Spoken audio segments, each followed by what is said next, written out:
आज आपके जीवन में जो भी दुख है, जो भी परेशानियां आ रही है, उसका सिर्फ एक ही कारण है, हनुमान जी की कृपा का अभाव। आप चाहे जितना भी प्रयास कर ले, लेकिन अगर बजरंगबली का आशीर्वाद ना हो तो सफलता मिलना असंभव है। दोस्तों, आज मैं आपको हनुमान जी के एक ऐसे प्राचीन संकल्प के बारे में बताने जा रहा हूँ। एक ऐसा संकल्प जो सदियों से सिद्ध है, एक ऐसा व्रत जो हर सच्चा भक्त करता है। जिसने भी सिर्फ 11 दिन तक इस विधि को अपनाया, उसके जीवन में ऐसे ऐसे चमत्कार होने लगे जो आपने कभी सोचे भी नहीं होंगे। दोस्तों, ये कोई मनगढ़ंत बात नहीं है, ये एक सिद्ध विधि है जो प्राचीन ग्रंथों में भी वर्णित है। जो भी इंसान हनुमान चालीसा के इस 11 दिन के संकल्प को सच्ची श्रद्धा और समर्पण के साथ पूरा करता है, उसका जीवन पूरा बदल जाता है और उसके जीवन की सारी परेशानियां जैसे जादू की तरह दूर होने लगती है। लेकिन याद रखिए, ये संकल्प सिर्फ उन्हीं के लिए है जो हनुमान जी के प्रति सच्ची श्रद्धा और विश्वास रखते हैं। यदि आपके मन में जरा भी शंका है तो ये उपाय आपके लिए नहीं है। लेकिन अगर आप सच में हनुमान जी का आशीर्वाद पाना चाहते हैं तो इस वीडियो को ध्यान से देखिए और हर एक शब्द को पूरी श्रद्धा से सुनिए, क्योंकि आज जो आप इस वीडियो में जानने वाले हैं वो आपके जीवन की सारी परेशानियां, भूत बाधा और बड़े से बड़े संकट को दूर करके आपके जीवन का एक नया अध्याय लिख सकता है। तो चलिए शुरू करते हैं। दोस्तों, हनुमान चालीसा के 11 दिन का संकल्प कोई साधारण पूजा नहीं है, बल्कि ये एक शक्ति साधना है जिसे यदि पूरी श्रद्धा और सही विधि से किया जाए तो कोई भी संकट पास नहीं आता। किसी भी शत्रु की हिम्मत नहीं होती कि वो आपका अहित कर सके। नौकरी, व्यापार और जीवन की हर समस्या का समाधान मिल जाता है। मंगल दोष, पितृ दोष और अन्य ग्रह बाधाएं समाप्त हो जाती है। लेकिन ये संकल्प तभी सफल होगा जब इसे सही विधि और संकल्प शक्ति के साथ किया जाए। तो अब मैं आपको हनुमान चालीसा के 11 दिन के संकल्प की संपूर्ण विधि बताने जा रहा हूँ, तो वीडियो को थोड़ा ध्यान से देखना। दोस्तों, इस संकल्प को शुरू करने के लिए आपको मंगलवार या शनिवार का दिन चुनना होगा, क्योंकि ये दिन हनुमान जी को समर्पित होते हैं और इस दिन की गई पूजा जल्दी फल देती है। संकल्प लेने वाले दिन ब्रह्म मुहूर्त में उठना बहुत जरूरी है, क्योंकि ब्रह्म मुहूर्त का समय सबसे पवित्र और शक्तिशाली माना गया है। सुबह उठकर सबसे पहले स्नान आदि करके साफ और स्वच्छ कपड़े पहन ले। हो सके तो लाल रंग के कपड़े पहने। अगर लाल रंग के वस्त्र नहीं है तो कोई और वस्त्र भी पहन सकते हैं। इतना करने के बाद अपने घर के मंदिर को अच्छे से साफ करे। मंदिर में हनुमान जी की एक तस्वीर या मूर्ति स्थापित करे और यदि संभव हो तो साथ में श्री राम जी की तस्वीर भी रखे, क्योंकि हनुमान जी की पूजा बिना श्री राम के अधूरी मानी जाती है। अब एक तांबे का कलश ले, उसमें गंगा जल या शुद्ध जल भरे और उसमें 1 रुपए का सिक्का और 2 साबुत लौंग डाल ले और अब इस कलश को हनुमान जी के समक्ष रख दे।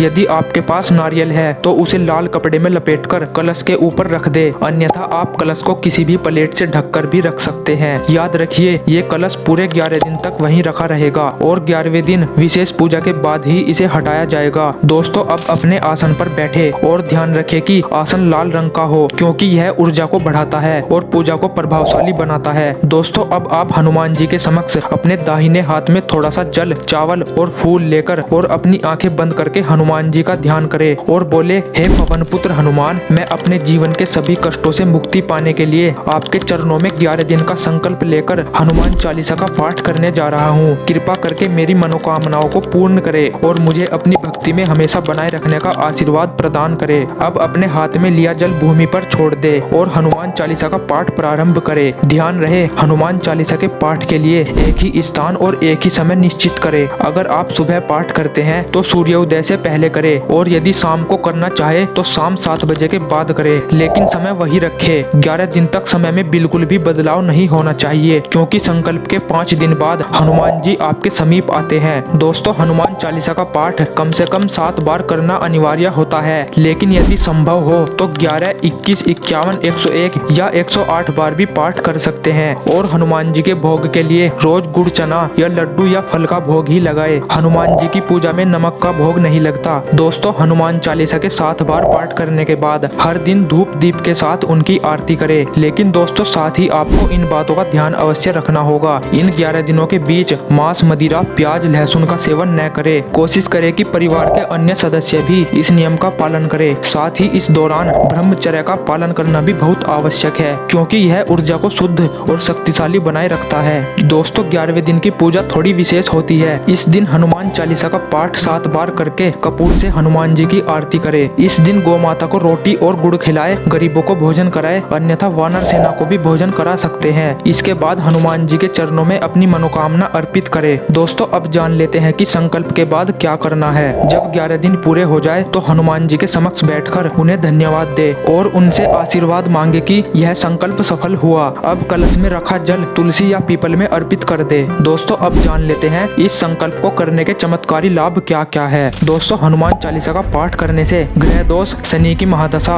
राहु केतु के प्रभाव, भूत प्रेत बाधा, नकारात्मक ऊर्जा, रोग, मानसिक तनाव और आर्थिक संकट समाप्त हो जाते हैं। जो व्यक्ति हनुमान चालीसा का 11 दिन का संकल्प पूरी श्रद्धा से करता है उसके जीवन के हर कार्य में सफलता, परिवार में सुख शांति, व्यापार में वृद्धि, नौकरी में उन्नति मिलती है। साथ ही विवाह में आ रही अड़चनें भी दूर हो जाती है। तो दोस्तों यदि आप सच में हनुमान जी की कृपा प्राप्त करना चाहते हैं तो इस 11 दिन के हनुमान चालीसा संकल्प को अवश्य करें। और अगर आपके मन में कोई प्रश्न उठ रहा है तो हमें कमेंट करके जरूर बताइए, हम आपके प्रश्न का उत्तर जरूर देंगे। साथ ही अगर ये वीडियो आपको पसंद आई हो तो वीडियो को लाइक करें, अपने दोस्तों के साथ शेयर करें और ऐसी ही आध्यात्मिक और चमत्कारिक जानकारी पाने के लिए हमारे चैनल सनातनी दिव्य ज्ञान को सब्सक्राइब करना न भूले। जय श्री राम, जय बजरंग बली।